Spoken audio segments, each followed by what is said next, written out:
Welcome to Contrasense, a podcast exploring current issues and new research from the social sciences. I'm Matei Mlinarcic, and together with my colleague Martelli, we'll be discussing about free software, universal basic income, the future or futures incoming, and how all these look today.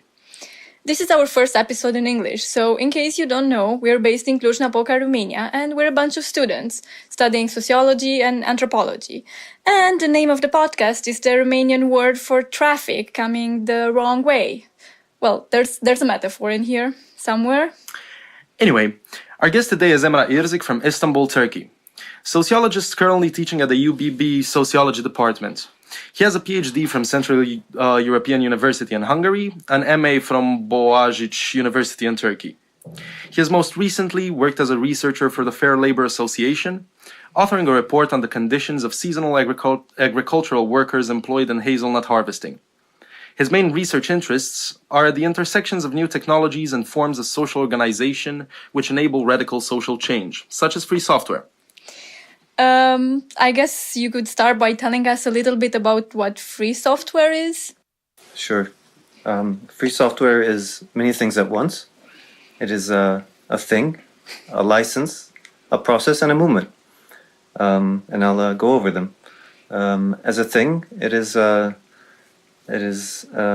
software like any other, with the special property that it comes to you free of charge most of the time, as well as it comes to you with attached to a set of freedoms, such as the freedom to copy the software, redistribute, make derivative versions, and improve upon.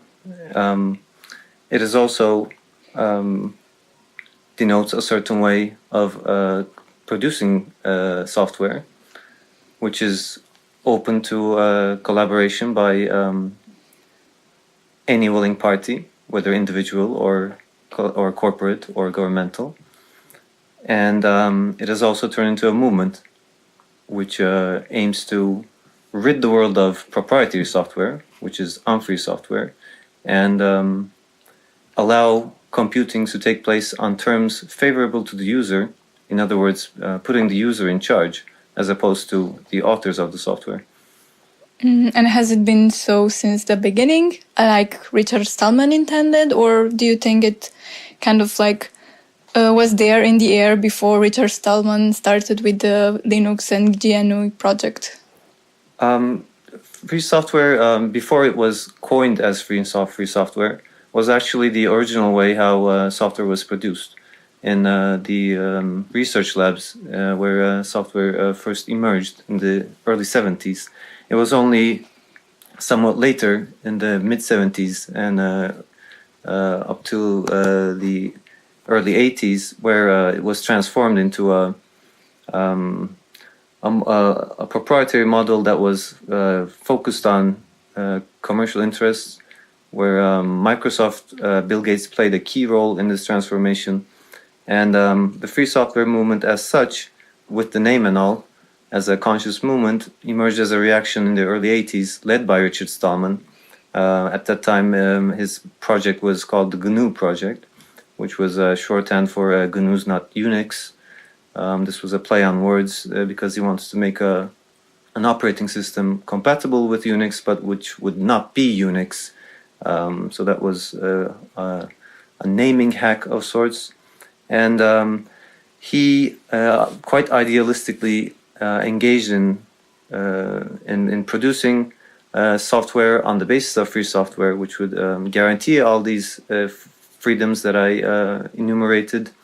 And throughout the years, he was joined by many dozens, hundreds, thousands, eventually tens and hundreds of thousands of collaborators. Most significantly, perhaps, Linus Torvalds, who is the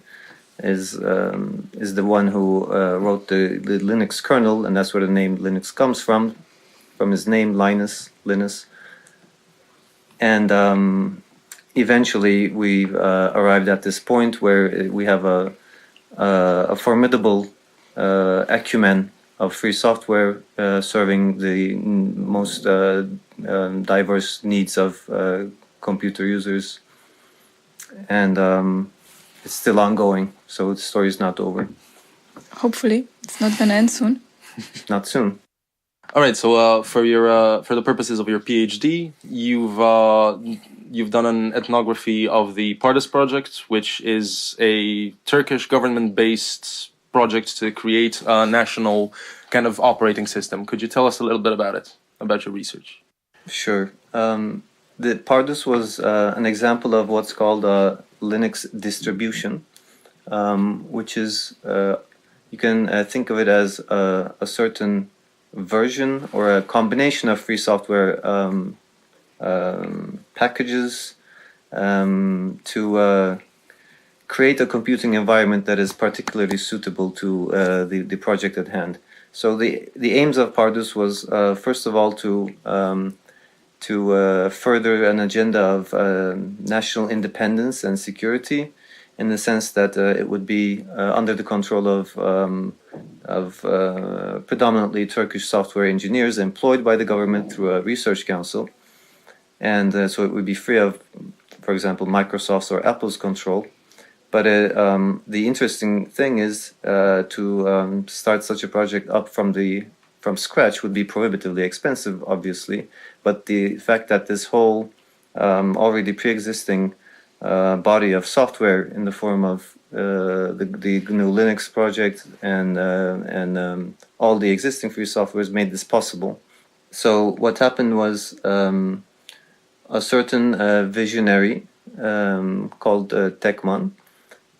He had a position at the Scientific Research Council in Turkey, and he positioned the Pardus project to institutional customers in the government, which was primarily military, but not exclusively. And he pitched this plan to make a Linux distribution that would suit the needs of the Turkish government and the Turkish kind of user community at large, because it was always a fluid kind of open platform, despite the fact that it was led by a government sponsored initiative. And he started to hire many free software enthusiasts from the local programming communities. At the height of the project, I think he had up to like 35 of quite skilled developers who were willing to let go of the possibility of getting higher wages in the private sector, for example, to embark on this project because they believed in it.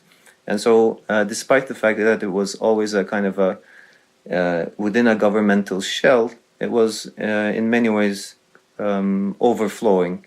In terms of there was always a sense of idealism. There was always a notion of furthering the values of free software and serving a community larger than the government's the institutional customers. So my research was on Pardus and this process, how well it worked out. So what happened? How did the story end? Well, it started off relatively successfully. They were meeting deadlines and producing new versions of their distros on time and getting good reviews internationally, by the way, as well. They developed certain technologies. They covered quite a distance with localization and customization, etc. They were even innovating to an extent, and it was small but successful and growing, up to the point where it got kind of entangled with certain other developments happening in Turkey at the time. The way it worked out was once the stakes became really high, Pardus became a potential thorn on the sides of the large commercial interests who successfully lobbied parts of the government. So it had to be. They had to make it go away. So this free software thing, I see it's always kind of related with the economic problem, right? I mean, if it's free, how do you sustain it? So in Pardus, it was government backed, but eventually it didn't work out because of also political reasons. So what are the Definitely, this is an obvious question, but there are many ways to handle funding and compensation other than the typical kind of way of selling the software as a commodity. Exactly, this Pardus was one case of a government sponsoring a project. In other cases, first of all, you need to understand that a lot of software is just created to fulfill a particular need by a particular programmer, and after the programmer creates a project, they might be willing to just share it. So a lot of input comes merely because they want to satisfy their own needs. This requires no compensation. But once this accumulation begins, there's this kind of cultural, social tendency that people like to reciprocate. Other programmers I'm referring to here. So they might, after making use of what's already been put out, think they should reciprocate a bit. So you get that kind of input, and eventually, when the user base of certain programs grow, they might ask for donations or forms of newly popularized forms of patronage, such as this various forms of crowdfunding, etc. And furthermore, another huge input into this whole process is that companies themselves actually employ engineers to contribute to free software projects, because they make a calculation that the development of a software that they make use of is worth contributing to, and ends up being cheaper for the use of that corporation than, for example, purchasing a proprietary solution from another software vendor. So all of these together work to contribute on a common platform. And all of these diverse actors have developed ways to collaborate in production. And you end up with a working kind of, to a large extent, working way of producing things. So, it sounds good, it sounds hopeful, but at the same time, what's happening is that most people actually use Windows and not GNU Linux. So, we have all these ways of doing things which are alternative, and we also have this image that we can have maybe for the future, for how it might look in the future. Because, like you say, free software is kind of a new mode of production, right? Sure. In what sense does that happen? Okay, well, first of all, to balance the pessimism, it's actually most of the people using Windows or Apple OS X is true on the desktop segment, but it's not true on servers. So Linux has a large market share in servers, more than half, I believe. They have Linux has a complete hegemony on supercomputers, so like research computers. It's only on this last kind of, and it's true that the average consumer comes into contact through the desktop laptop paradigm, and there it is the weakest. It's true. It's only up to a few percentage points of use, but you might, if taking the focus away from the operating system, I would assume that pretty much every individual desktop computer user would be using some free software, piece of free software, even if they're not aware of it, such as Firefox, perhaps the VLC media player. If they use the Chrome browser, it's not free software itself, but it's heavily based on an open source project. A free open source is somewhat of a synonym as free software, called Chromium. If you're using an Android phone, that's heavily based on an Android open source project, etc. So there's that. But thinking about where it could be as opposed to where it is at, that's a whole different question. Yeah, but it's a good question, isn't it? I mean, if we go back to Salman a little bit, because I quite like him and I like how he's so idealistic. he kind of sees the possible future a little bit for free software and how we could all, all programmers could have this community in which they share things and everything is so nice. And how are they gonna get paid? He also says like all the stuff you said, but he also talks about kind of this future in which maybe there won't be so many needs like of production because stuff will be kind of maybe automated. Is that the future that might be possible? Let's say that is coming from a different direction, the march of automation. But with it, it raises the importance of software in general, because once you envision a world based heavily on largely automated production, then of course the automated machines have to be programmed to perform certain tasks, and so the labor process that would be carried out by humans increasingly becomes a software production process, and that's where the free software model comes in, because if we're going to try to build an alternative set of values or ideals into a potentially automated future, then we will have to address this portion, which is the software portion, which will be in charge of the kind of structural management of the automated machinery.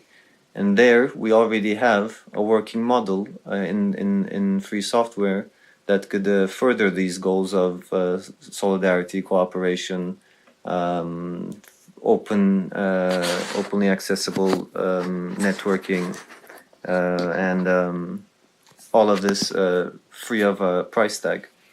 So in that sense, I would imagine and there seems to be a definite tendency, even if we're at the early stages, if automation becomes this world reshaping force that a lot of authors these days think it will be, then that should only increase the importance of software and hence of free software. Yeah, but there's also a bad side. I mean, not using free software but having automation, isn't that scary in a sense?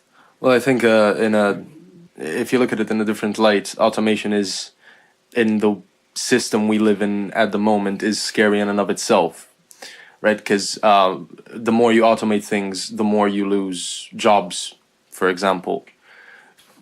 So, and the issue with automation is, first of all, it's not only about the software. The bigger question is who will own the automated machinery, and the software only comes in at the point where let's assume some radical social transformation has taken place, and this whole stock of automated production machinery ends up in the hands of humanity in common. Then do we have an actual functional way of running them, of organizing production? That's where the software comes in. So it's a crucial part, but it's a smaller part in the sense of, compared to the huge social question, the social question of ownership of the means of production. Yeah, I guess we were looking at too many things at once. In a sense, we were trying to look at automation, but you know how closely this is tied to universal basic income, because just once you have automation, then you have less work. Then how are people gonna get paid to live? So you have to think about this in a kind of togetherness, although they're different things, but they work together. Of course. I'll point out a very direct kind of connection between free software and the idea of a universal basic income.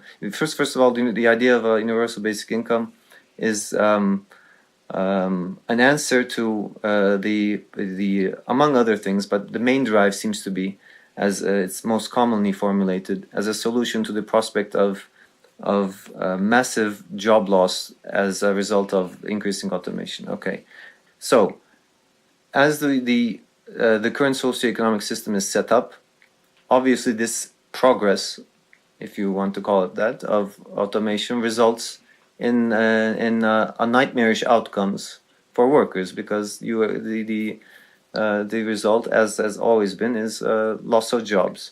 And throughout the history of capitalism, this has been the case with the development of machinery. However, up to this point, you could always argue that for the unemployed, new avenues of employment had opened up, as in the service sector, etc. You can debate the pros and cons of this, but at least technologically induced unemployment had not been like a devastating force. But now the argument is that there's like an accelerating curve with the development of computing technologies, artificial intelligence, big data, etc., that this time it's different. Okay, that this time there will be, which is still a speculation on the future. We can't really observe this. We can partially observe this in developing countries, but not yet on a world scale. So the idea is that this time we will have serious technologically induced unemployment with no emerging new sectors, etc., to soak up the redundant labor force. And at that point, we're going to have to, something's got to give, right? So, and there, the solution of universal basic income emerges, just like you said, as, okay, it's not the fault of the people who became unemployed that they became unemployed. So they should be compensated with a regular cash income, regardless of whether they are employed or not, regardless of the situation in terms of needs. So there will be no means testing, no testing of whether they are looking for new jobs or whether they are economically distressed, etc. We'll have like a blanket universal income paid in cash to every individual, or pretty much every individual. There's always qualifiers. And this would compensate for this technologically induced job loss.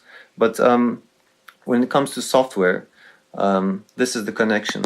Since it comes from two directions, actually, which I think is interesting. Since software is key to the advance of automation, you could make the case that the march of software, the development of software, whether it is of free software or not, is instrumental in furthering automation. So there's, you could say that software programmers are job destroyers. Okay, so there you can argue that this subclass of producers, we call software developers, owe something to society in this sense, even though it's not their responsibility.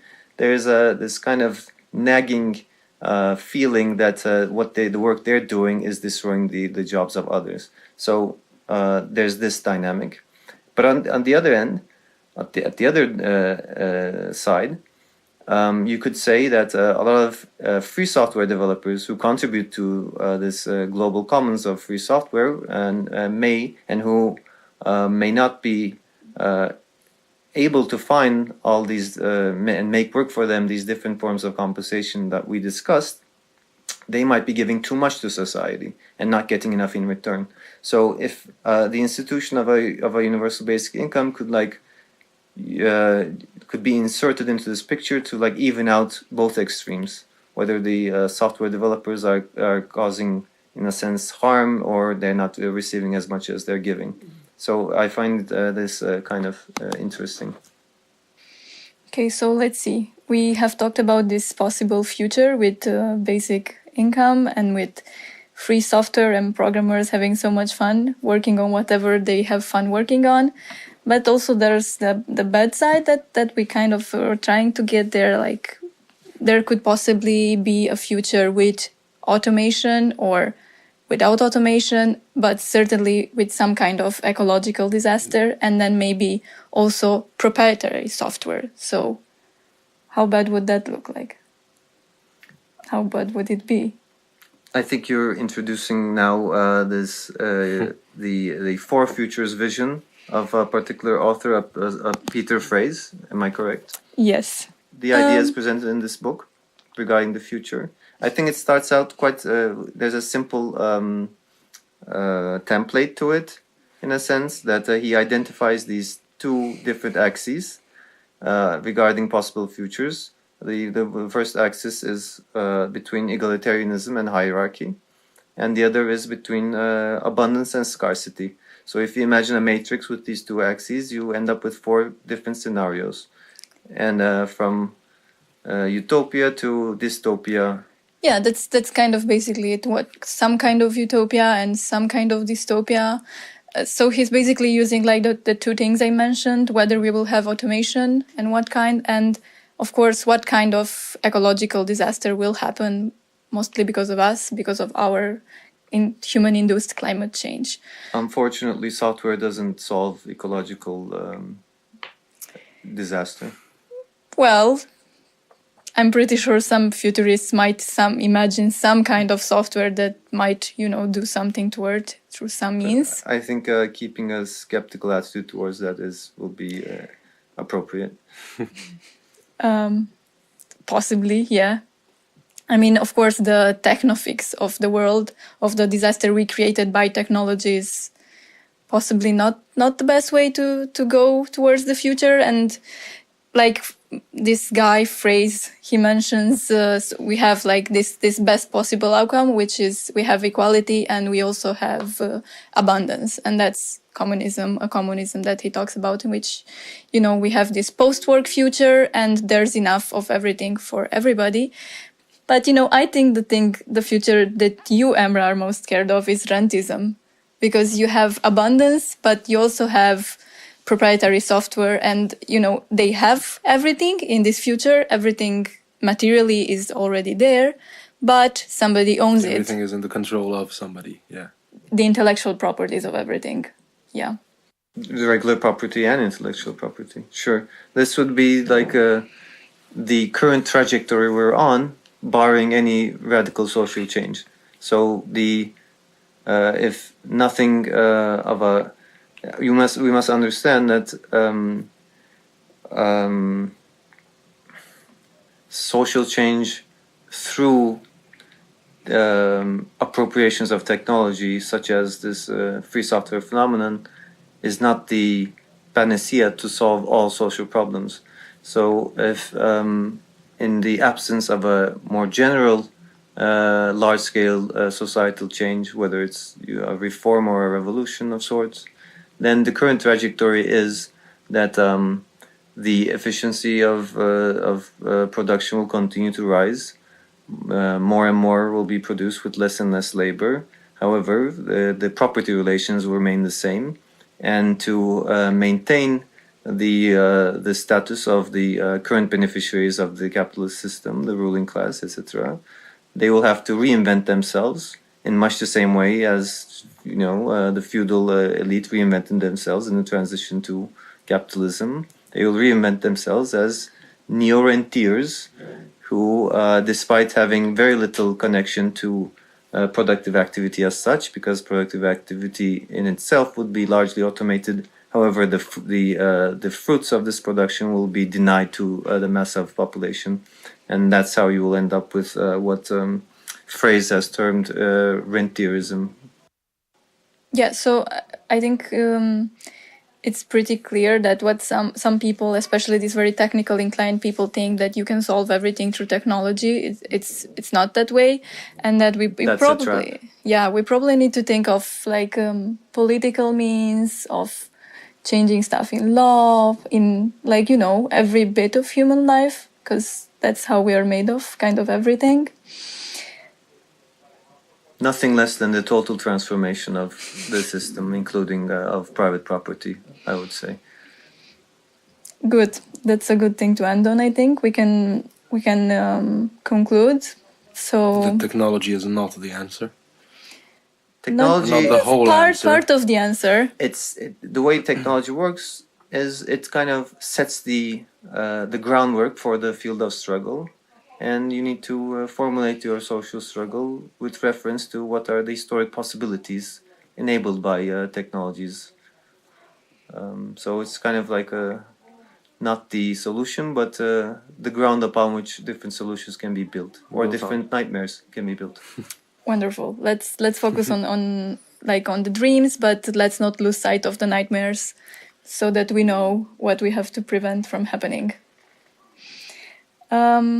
So basically, we talked about on this episode we talked about free software, and we kind of went through your research, Emrah, with the Pardus project, which was this state-funded free software, government-backed yeah, free software project.